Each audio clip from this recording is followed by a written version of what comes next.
Sí, Hola, buenas tardes, buenas noches, buenos días. Estamos nuevamente con Argen Chile. Esta vez sin Eva, ya que no pudo estar, pero estamos junto a Marta Robles. Ella es escritora, es columnista, ha trabajado en programas como Espejo Público, también es periodista junto a su amiga Susana Griso, ahora en televisión española.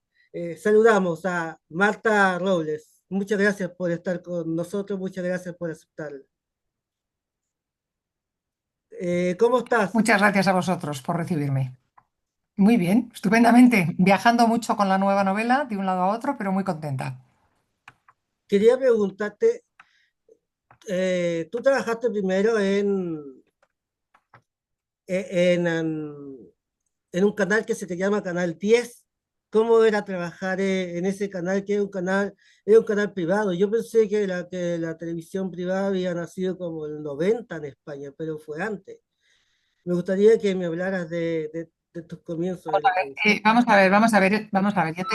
Yo te cuento, yo tengo una trayectoria larguísima y cuando empecé a trabajar en televisión, llevaba ya un tiempo trabajando como periodista en la revista Tiempo y me llamaron para un nuevo canal que iba a estar emitiendo desde Londres, que era Canal 10, que fue el primer experimento que hubo de televisión privada en España. Estuvimos trabajando un grupo de grandes profesionales allá y luego volvimos aquí a España y retomamos la actividad en España. Y después yo he trabajado en Televisión Española, en Telecinco, en Antena 3, en todas las autonómicas, dirigiendo y presentando formatos culturales y informativos. ¿Cómo era la televisión en esa época? La televisión, dices cuando empezó. Bueno, pues No, cuando al principio, como empezaste tú. por eso, pues cuál era al principio. Antes de que hubiera canales privados, que fue cuando justo comencé en televisión española, pues era una televisión que se veía tantísimo que era sorprendente. Cuando empezaron los canales privados, pues aún así televisión española se seguía viendo muchísimo y los canales privados pues fueron yendo despacito, poco a poco, construyéndose. ¿Y cómo era? Pues una aventura, en definitiva, como todos los inicios de todas las cosas. ¿Cómo ha evolucionado tu voz narrativa desde tus primeras novelas hasta ahora? Bueno, yo empecé a publicar libros en el año 1991. Desde entonces hasta ahora he publicado 20 libros y empecé haciendo unos libros que tenían un marcado carácter periodístico, eran biografías y ensayos periodísticos, y eso tenía que ver con que yo, aunque siempre quise ser escritora, incluso antes que periodista, lo cierto es que le he tenido tanto respeto a la literatura que quería ir despacito, poco a poco, dando los pasos adecuados y empecé con esos libros que tenían más que ver con mi quehacer diario. En el año 2001 empecé a hacer ficción, empecé a hacer novelas y desde entonces mi voz narrativa probablemente ha cambiado porque se ha ido construyendo y solidificando, ¿no? Al principio creo que era una voz probablemente algo más ingenua y que ahora tiene ese registro muy noir porque sobre todo me dedico a la novela negra en la que cabe toda la mirada social y cabe también la mirada de denuncia. En una entrevista dijiste que tú eras no te gustaba lo políticamente correcto. ¿Qué es el políticamente correcto hoy en día? Ujú. Pues ser políticamente correcto es decir todas las cosas con tantísimo cuidado como para que casi dejen de existir. Resulta que ya no puede haber ni gordos ni flacos, ni feos ni guapos. Mm. No se puede hacer bromas ni con temas físicos ni con temas químicos. La mitad de la población acabará siendo cancelada porque su vida no ha sido intachable. Yo no entiendo cancelar a los artistas porque tengan una parcela que no haya sido esplendorosa, porque por mucho que lo dijera Baudelaire, no se puede ser sublime sin interrupción y los artistas tienen la obligación de dejarnos su arte y ser excepcionales en el arte, pero en el resto de la vida, pues a lo mejor lo son o no lo son. Y si cometen algún delito, pues obviamente que se vayan a la cárcel. Pero por sus inconveniencias, yo desde luego no cancelaría jamás la genialidad. Justo, justo te iba a preguntar sobre eso porque hay como dos columnas que tú has hecho, bueno, en el diario La Razón, pero hay dos columnas que me llamaron mucho la atención, que era eso, lo que tú acabas de decir, sobre creo que un artista trans, no sé, que empezaron a molestarla por unos Twitter anteriores, que fue que tú ahí dijiste que cómo era posible, de que había tanta, no sé, no podemos ser todos perfectos, que es un tema actual, los jóvenes actuales creen eso. Y el otro tema creo que es que cuando tú dices que no somos amigos, esa es la línea para las personas de Instagram, que somos seguidores, no somos De las amigos redes. de las De las redes. redes. Para las personas, para las personas de las redes, yo para empezar creo que hay muchísima soledad en las redes porque todo el mundo piensa que tener seguidores es igual a tener amigos y desde luego es completamente diferente. La amistad tiene unos parámetros y las relaciones que se establecen a través de las redes otros.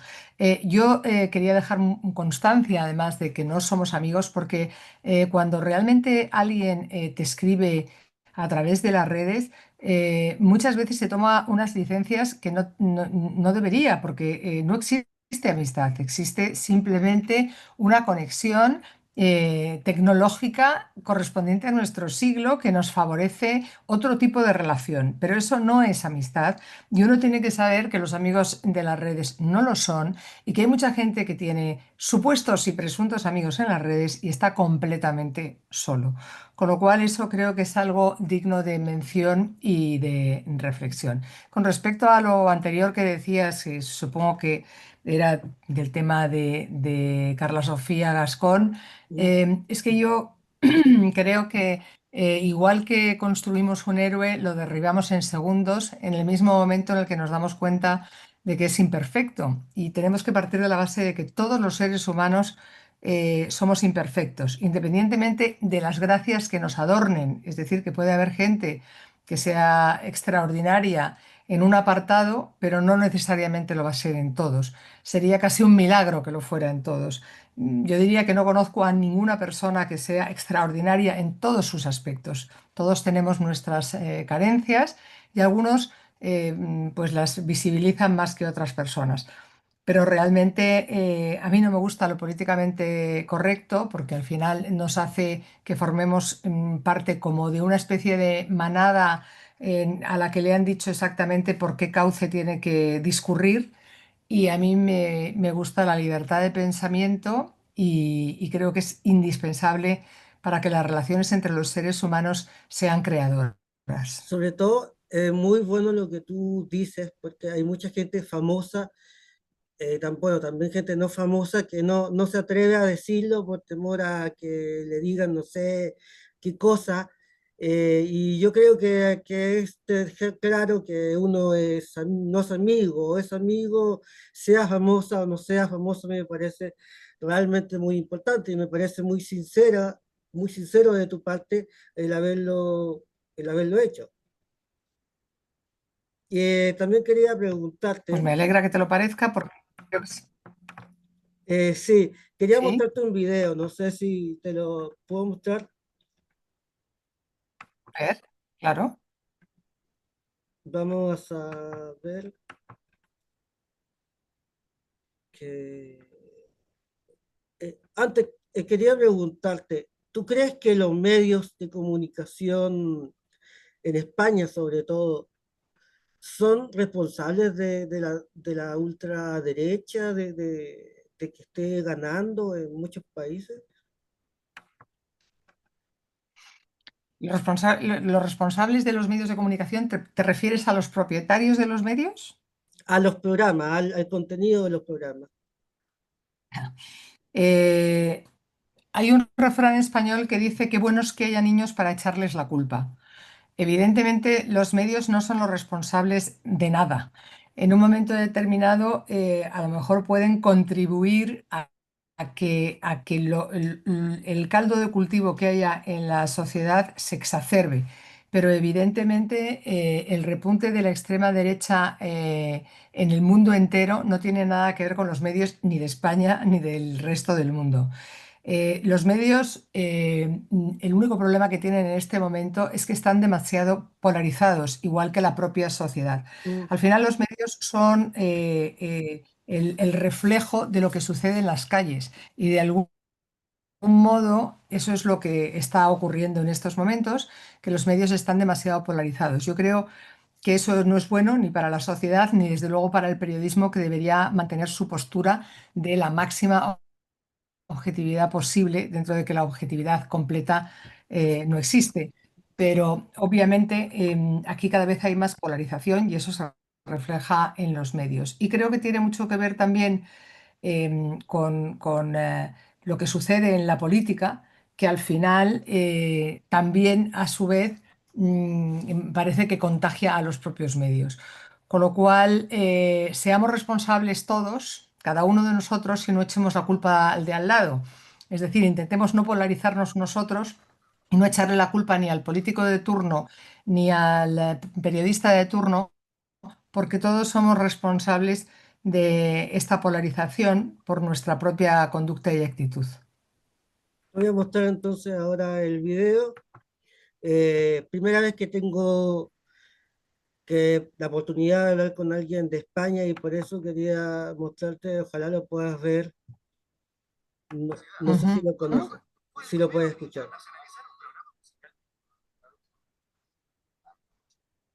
A ver, algo estoy viendo, sí.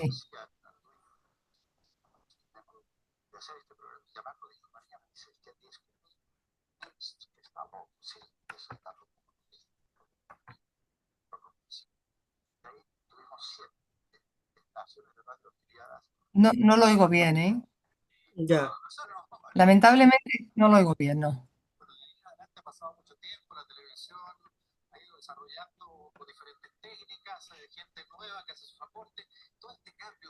¿lo conoces tú o no? No, no sé quién es. ¿No conoces Raúl Matas? No, no sé quién es Raúl Matas. ¿Quién es Raúl Matas? Fue uno de los personajes más importantes de Chile. Fue fundador de la televisión chilena y también estuvo en televisión española en la época de los años 60. Ajá, pues no, no lo conozco. No Ah, pues conocía, esos años difícilmente lo puedo conocer. No, no, no lo conocía, no. pensé que lo oía, pensé que lo conocías porque dicen que fue muy importante en televisión española. Pues no tengo ni idea, pero si es de los años 60, pues difícilmente voy a saber nada. Ya. Quería preguntarte también, hoy ese caballero era muy gente muy tranquila. Y hoy como que el griterío y es lo más importante en la televisión. ¿Qué te parece a ti Bueno, ese cambio? a mí, yo creo que la televisión, cuando se han ido multiplicando los canales, se ha convertido todo, incluso los programas informativos de máxima seriedad, en un espacio para el show. Y el show requiere esa puesta en escena ridícula de tanto grito, que desde mi punto de vista lo que hace es que quien la protagoniza pierde la razón, pero es cierto que forma parte del espectáculo. Y ese es el problema, ¿no? Que la televisión parece más espectáculo que información, incluso en los propios espacios informativos. ¿Cómo te enriqueces o contaminas siendo también periodista y escritora? Bueno, sus cosas buenas y sus cosas malas. Quizás las cosas buenas que tiene es que al final escribir es hacer mano también, igual que dibujar o cualquier otra eh, disciplina en la que tengas que estar creando permanentemente y en el periodismo permanentemente estás escribiendo. Lo que sucede y luego también estás investigando, con lo cual los escritores también tienen que investigar para las tramas de sus novelas, con lo cual si eres además periodista, pues a lo mejor tienes más fácil realizar algún tipo de investigación que requieras para tu relato.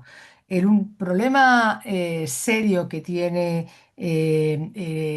o la contaminación seria que hay desde el periodismo a la literatura es que los periodistas muchas veces queremos contar todo lo que sabemos en los libros e incluimos demasiados datos y eso frena el ritmo de la narración.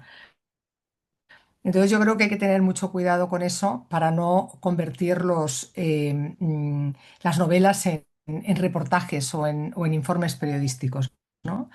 Em, pero a mí me parece además que hay que tener en cuenta que ni todos los periodistas pueden ser escritores, ni todos los escritores pueden ser periodistas.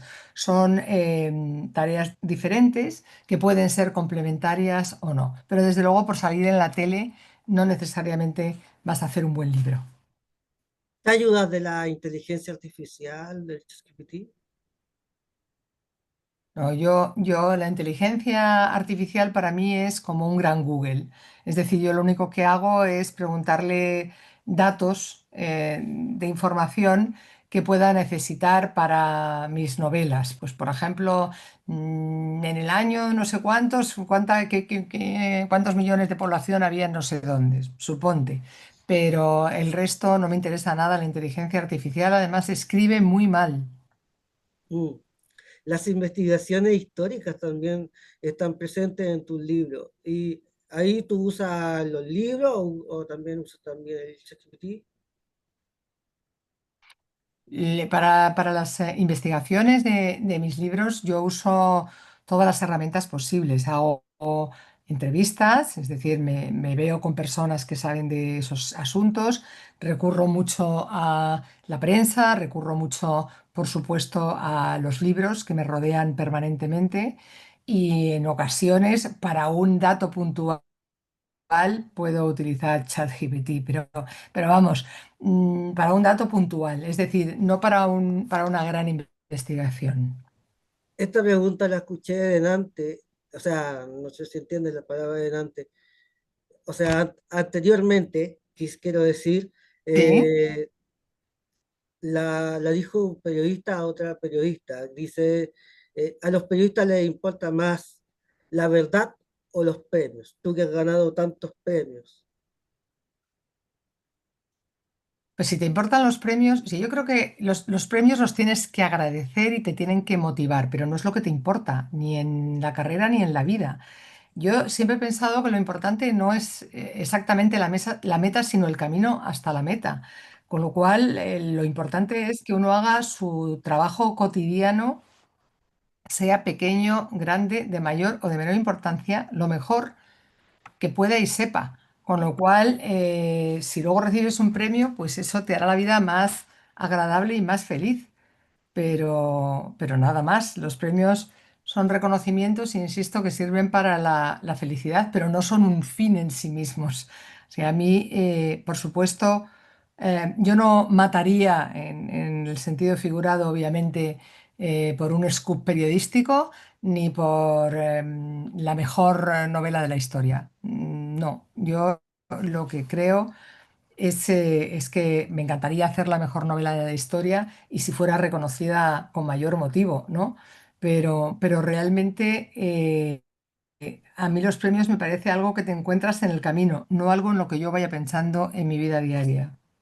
¿Qué Y por opinas tú, supuesto pienso mucho en la verdad, sí. qué opinas tú de los bulos, o que se llaman en España, que son las noticias falsas, los fake news?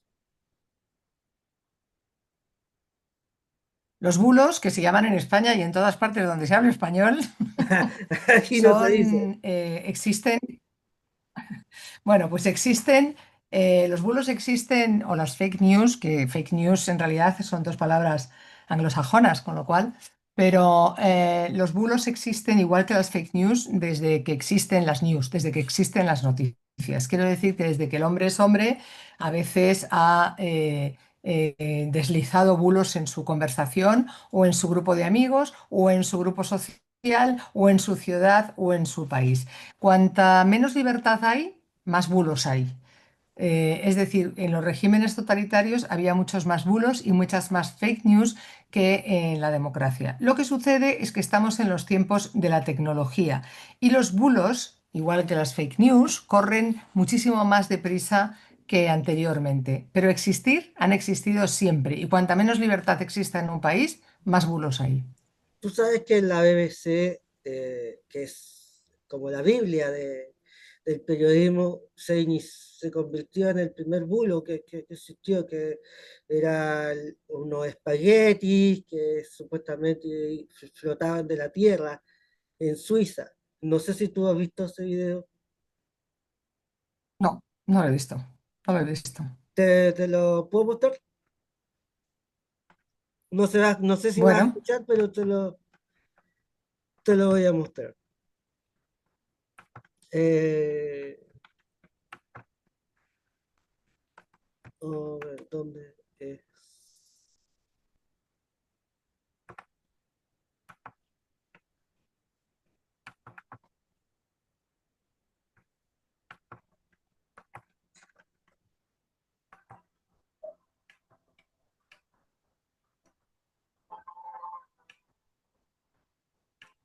It isn't only in Britain that spring this year has taken everyone by surprise. Here ¿Lo in ves? the Ticino, on the borders of Switzerland and Italy, no, no lo veo. several Ahora lo estoy viendo. Milano have already burst into flower, at least a fortnight earlier than usual. But what, you may ask, has the early and welcome arrival of bees and blossom to do with food? Well, it's simply that the past winter, one of the mildest in living memory, has had its effect in other ways as well. Most important of all, it's resulted in an exceptionally heavy spaghetti crop. The last 2 weeks of March, just time for the spaghetti farmer. There's always the chance of a late frost, which, while not entirely ruining the crop, generally impairs the flavor and makes it difficult for him to obtain top prices in world markets. But now these dangers are over, and the spaghetti harvest goes forward. Spaghetti cultivation in Switzerland is not, of course, carried out on anything like the tremendous scale of the Italian industry. Many of you, I'm sure, will have seen pictures of the vast spaghetti plantations in the Po Valley. For the Swiss, however, it tends to be more of a family affair. Another reason why this may be a bumper year lies in the Acá hay virtual no, disappearance un of the tema spaghetti wheel. de A tiny tiempo. creature, Pues es un, explanations have caused much concern. casi parece más una broma que un bulo. Pero bueno, Es parece más un, una broma que un bulo. Pero es insisto, una, los bulos han existido desde siempre. Se meten mentiras entre las verdades. Es una forma del comportamiento humano y desde que existe la información como tal, dentro de la propia información se meten bulos, mucho más cuando hay regímenes totalitarios, cuando se utiliza la información en beneficio del poder. Con lo cual, insisto, cuanto más totalitario sea el régimen, más bulos hay. Lo que sucede es que vivimos en la era de los bulos precisamente porque existen redes sociales y cualquier bulo se transmite casi a la velocidad de la luz. hablando sobre el tema de la televisión, de las noticias, hay dos temas de España que a mí me llamaron mucho la atención, que es del Partido Socialista que hacía como un tour con los prostíbulos, con plata del Partido Socialista. ¿Te acuerdas de eso? Vamos a ver, esto no es así, esto no es así y esto está, o sea, yo creo que o sea, para hablar de un tema tan serio como este, tenemos que hablar exactamente del caso y meterlo exactamente dentro de la noticia que se produjo.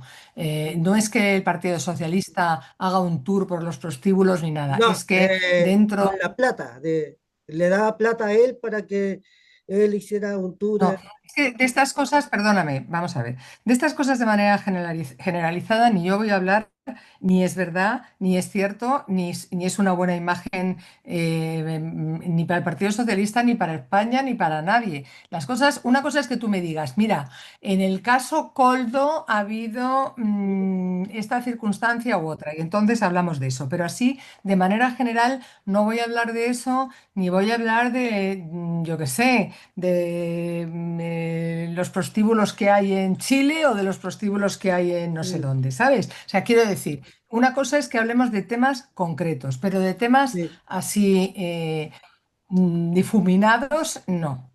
Es que me expresé mal, perdón. Pero quería hablar del No, tema, no, pero no, si no es, no es- se me olvidó el nombre Claro, del pero si tú me dices, compañero. si tú me hablas de un caso concreto, me parece muy bien, pero así generalizar y relacionar al Partido Socialista y a España con los prostíbulos y con No, el no, no, dinero no me no, parece no, no, oportuno. no hice Otra eso. cosa, otra cosa, otra cosa es que te refieras a un caso Sí, concreto, a un de caso concreto me refiero. una persona concreta y de una noticia concreta. Entonces, de eso hablamos, pero de lo Sí, otro, de así, eso me refiero. A eso me refiero. A eso me refiero, perdón. A ese caso ¿a concreto. qué te refieres? Al ¿A qué caso caso te Coldo, creo. refieres? Caso Coldo, creo que es. ¿Eh? Caso Al caso Coldo. Coldo. ¿Y qué quieres? Caso Coldo. ¿Y qué quieres hablar, saber No, del sobre caso el tema Coldo? El del... caso, pero ¿es verdad o no es verdad que el Partido Socialista le daba plata a él para que él fuera a prostíbulos? Eso es lo que yo escuché. pues desde luego, pues desde luego lo escuchaste muy mal, porque hasta ahora, desde luego, hay un juicio contra dos personas que son un exministro y un asesor y otro secretario de organización del partido, pero está juzgándose, con lo cual es difícil que hayas, vamos, puedes haber escuchado lo que de pronto alguien llega y comenta en un café. Pero con respecto a estas historias, estamos en la propia investigación y hasta ahora nadie ha dicho que yo sepa que ha sido el Partido Socialista el que le daba el dinero a estos señores que son los imputados, sino que estos señores imputados trataban de sacar sus beneficios y sus comisiones de manera ilegal. Con lo cual, hablar de generalidades así me parece que contribuye a los bulos y a la desinformación, y no seré yo quien lo haga. Está muy bien que cuando quieras hablar de este tema, si te parece, te documentas, ves los vídeos y después Sí. sobre esos vídeos concretos y esas cuestiones concretas hablamos. Alguien que creo que en Espejo Público alguien dijo eso, pero no, pero yo Mm. escuché eso, a mí me gusta ver ese programa y ahí yo escuché que alguien había dicho eso pero bueno, si tú dices que es contrario, está bien. Ya, pues es que sabes qué pasa, que yo ni en una, no, vamos a ver, yo en una entrevista y en ninguna circunstancia voy a hablar sobre casos inconcretos, sin Ya, datos y sin que te refieras a algo determinado. Estás hablando de algo que escuchaste en un sí, programa, no sabes a quién, ni sabes dónde, ni sabes exactamente qué es. Si sí, yo contribuyo a esta conversación, lo que hago es fomentar un bulo y una desinformación y yo no estoy dispuesta a hacer eso. sí, quería preguntarte, bueno, lo de Carlos Mazón, el presidente del partido, el presidente de la Comunidad Valenciana, que él, no sé, ahí tú me dices, pero dicen que él es la cosa, como el responsable de la situación que pasó con la Dana, eh, y renunció. ¿Tú crees que él, tú crees que la prensa lo trató como con guante blanco o no? Porque hace un año que pasó eso y un año después renunció. Bueno, mira, yo de todas maneras, mira, vamos a ver, el tema de Carlos Mazón es un tema muy duro y muy doloroso en mi país. Mm, Carlos Mazón ha renunciado después de que haya tenido un señalamiento tanto por parte de las víctimas como por parte de la sociedad en general, porque se piensa que no desarrolló su responsabilidad como correspondía hacerlo. Más allá de todo eso, él ha renunciado a su cargo. No creo que la prensa le haya tratado con guante blanco en ninguna circunstancia, sino todo lo contrario. Es más, desde la propia prensa se ha pedido su dimisión muchísimas veces antes de que se produjese y ahora estamos a la espera de que se depuren esas responsabilidades. ¿Tú sigues en televisión española? ¿Qué es lo que hace ahora ahí? Yo estoy en un programa que se llama Mañaneros en la parte de actualidad. Pero vamos a ver una cosa, es que no sé muy bien. Esta entrevista Sí, es estoy un que, poco deslavazada porque, sí, de todo, perdón. claro, porque yo pensaba que íbamos a hacer una entrevista sobre mi última novela. Sí, Y entonces eso es lo que estamos te iba a haciendo una preguntar ahora. entrevista. Ya, estamos haciendo una entrevista sobre circunstancias diversas y yo insisto, para Mm, hablar de periodismo, para mí, que yo soy una persona enormemente comprometida, rigurosa y muy, muy seria, para hablar sí, de cualquier caso o circunstancia, yo hablo refiriéndome siempre al caso concreto, con los datos sí, concretos y no sí, por algo que tú hayas oído, visto, pero no sepas precisarme qué es. sí, Entonces, perdón. si te hablamos si quieres de la novela o de lo que te parezca oportuno, pero yo no voy a seguir hablando de política cuando estamos hablando Ya, así un poco de oído. A mí me parece que eso no es riguroso ni periodístico. sí. Bueno, lo que te iba a preguntar sobre tus novelas, te iba a preguntar sobre de qué se trata la chica a la que no supiste amar.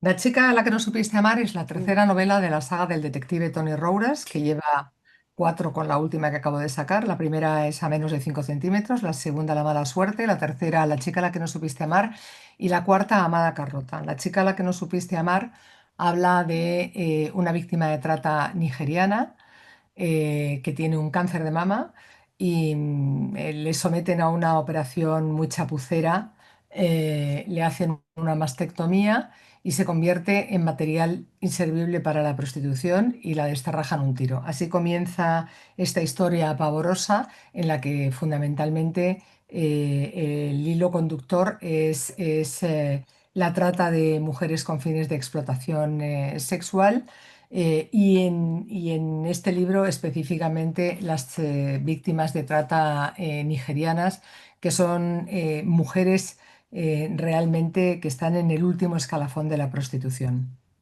¿Eres contraria a la prostitución? Soy abolicionista, soy abolicionista.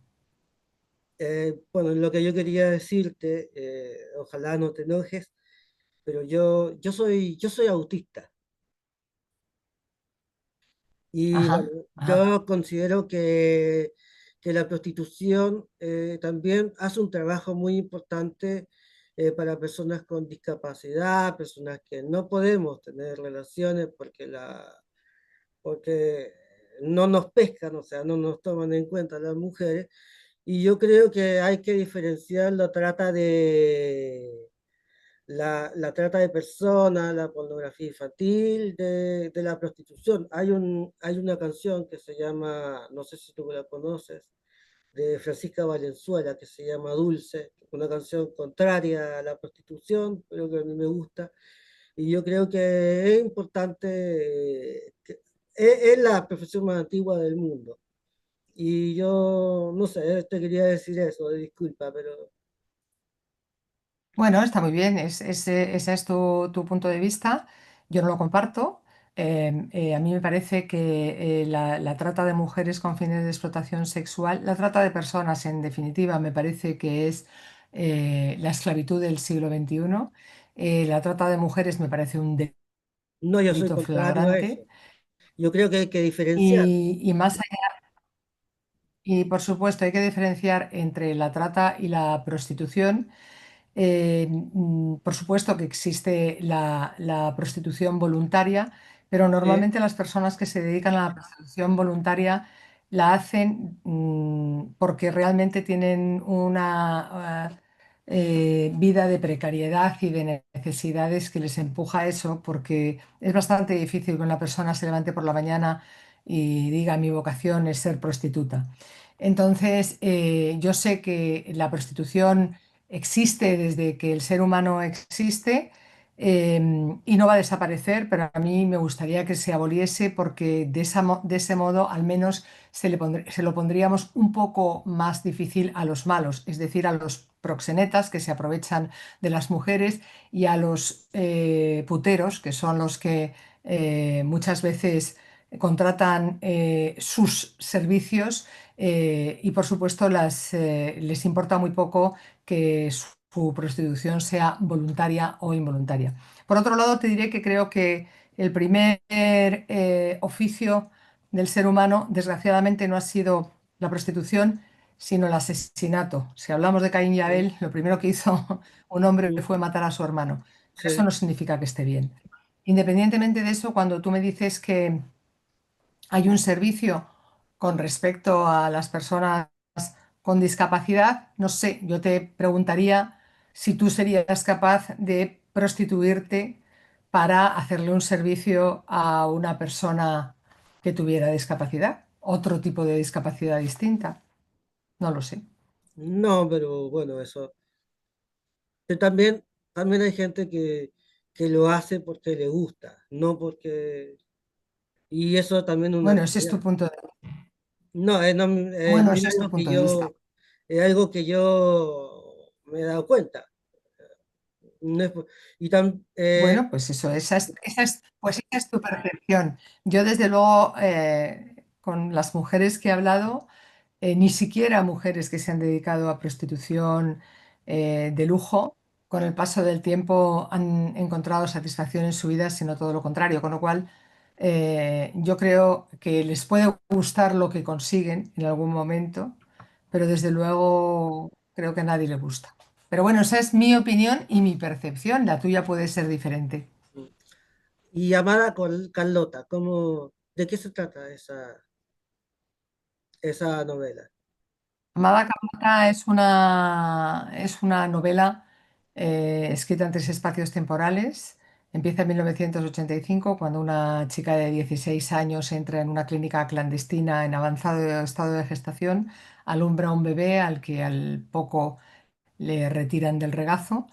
Luego está el siguiente espacio temporal, que nos encontramos al detective Roures con la jueza Carlota Aguado, que es donde la jueza Carlota Aguado le va a proponer que investigue un asunto referente a ella misma. Y otro tercer espacio temporal que va desde los tiempos de la dictadura franquista, desde los años 60 hasta nuestros días, donde hay un matrimonio de conveniencia que vive por y para las apariencias y que dentro en su domicilio esconde un catálogo de horrores. Es una novela con dos tramas entrecruzadas. Por una parte habla de los bebés robados en España y después habla de abusos sexuales por parte de un profesor de universidad a sus alumnas. El tema de los bebés robados es un tema que me ha inquietado toda la vida, porque igual que las violaciones han sido un arma de guerra, el robo de bebés ha sido un arma de paz en todos los países cuyos gobiernos han llegado al poder a través de la violencia.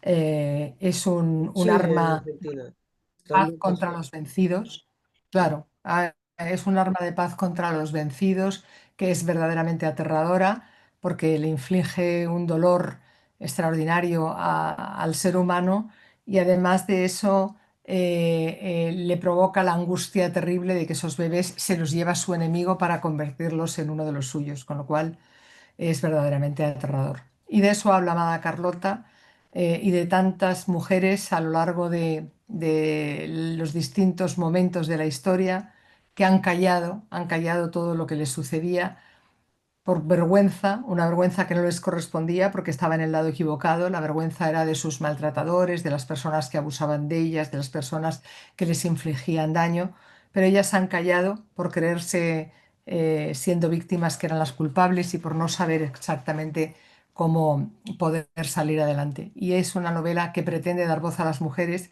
y hacerles ver que cuando alzan la voz realmente hay posibilidades para el cambio. Te puedo preguntar sobre, aquí en Chile hubo mucha impunidad durante mucho tiempo, por la dictadura de Pinochet.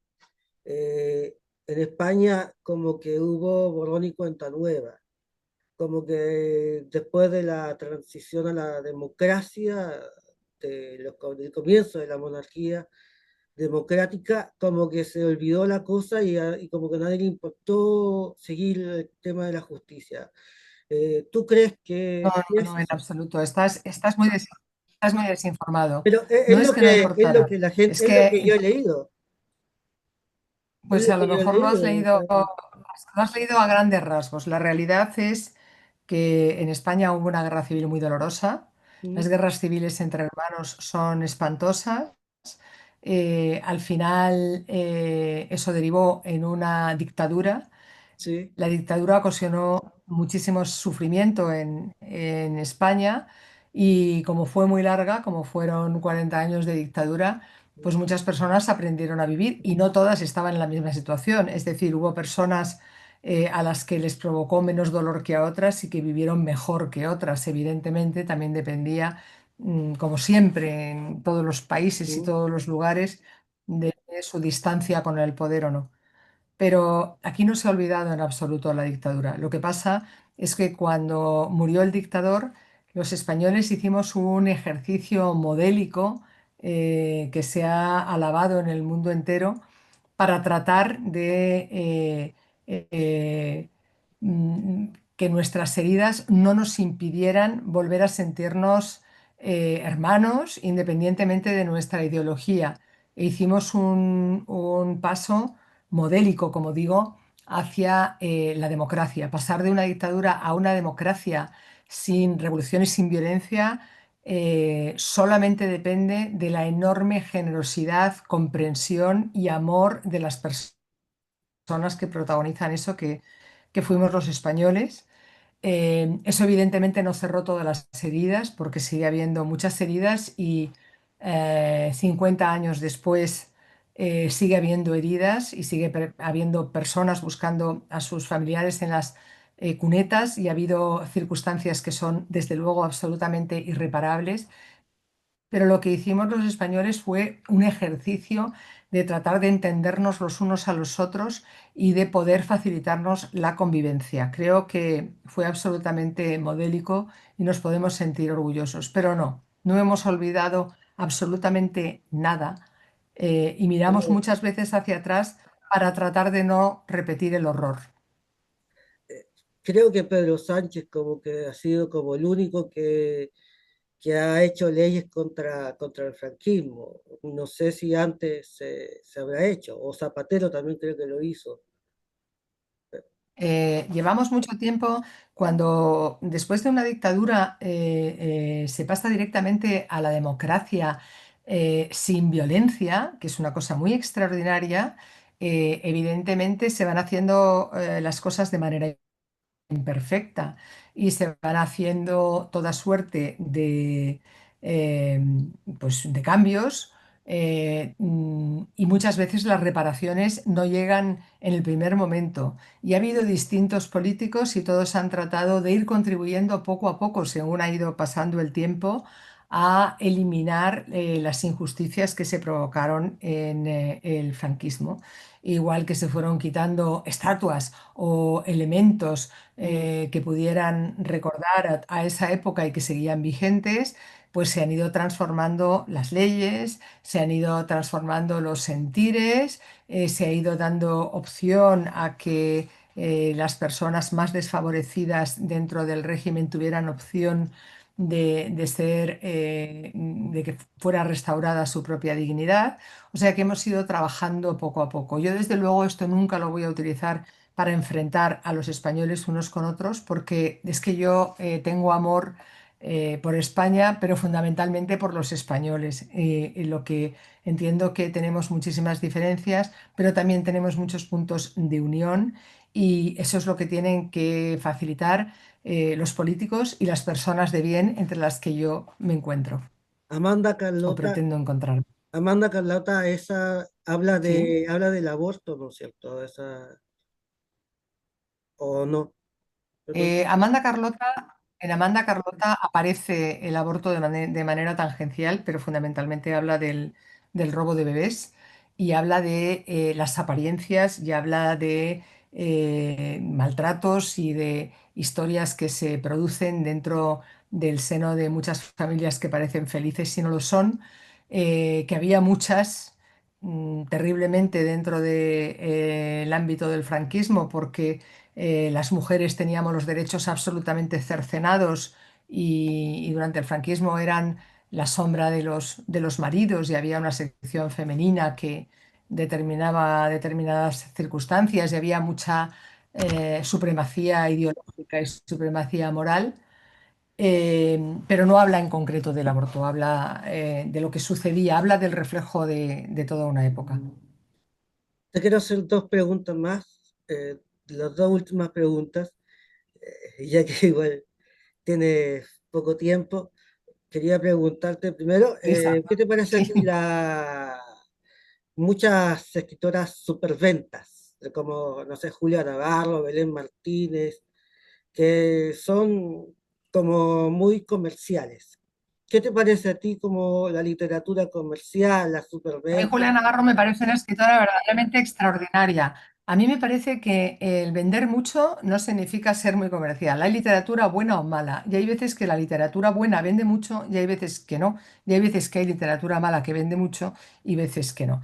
Yo siempre creo que escribir una mala novela es muy difícil y escribir una buena novela es un milagro. Y la diferencia está en la emoción. Y ni siquiera eso garantiza el éxito. Por eso lo importante es tener algo que contar y una manera personal de hacerlo. Y yo creo que Julia Navarro, que además de una grandísima escritora, es una grandísima amiga, creo que vende mucho y es una suerte que venda porque no solo escribe maravillosamente, sino que aborda temas verdaderamente necesarios. Y para ti, ¿qué es este nuevo feminismo? Bueno, para mí no existe el nuevo feminismo, para mí existe el feminismo. Lo que ha pasado en España y pasa en otros lugares del mundo y a mí no me resulta nada alentador, es que de pronto hay personas que deciden que el feminismo es de unos o de otros y que tiene ideología. Para mí el feminismo es un movimiento social y es un movimiento social que ha de amparar a todas las mujeres, independientemente de su edad, sexo, procedencia, religión o ideología. El feminismo es para todas las mujeres por distintas que sean y de lo que trata y lo que busca y lo que debe buscar es exclusivamente tener las mismas oportunidades, los mismos derechos y las mismas obligaciones. Y desde mi punto de vista, el feminismo será inclusivo o no será. Es decir, incluirá también a los hombres de bien o no caminará hacia adelante, porque hay muchísimos asuntos que si no manejamos con los propios hombres no vamos a llegar a conseguir. Los hombres tienen que ser conscientes de la necesidad de que haya una igualdad de derechos, oportunidades y obligaciones, tanto por parte de los hombres como por parte de las mujeres, para apoyar ese feminismo que, insisto, desde mi punto de vista, tiene que ser inclusivo. Sí, porque como un periodista que se llama Fernando Pausa, un periodista chileno, preguntó, no es un hombre de derecha, pero le preguntó a alguien, ¿por qué un hombre no puede hablar de feminismo?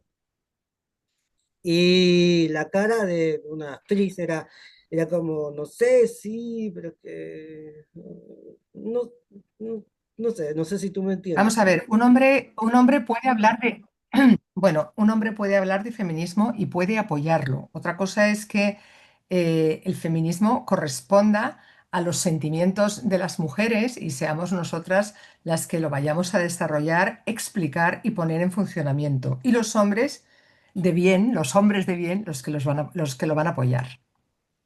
Marta Robles, ha sido un honor para mí haberte podido entrevistar.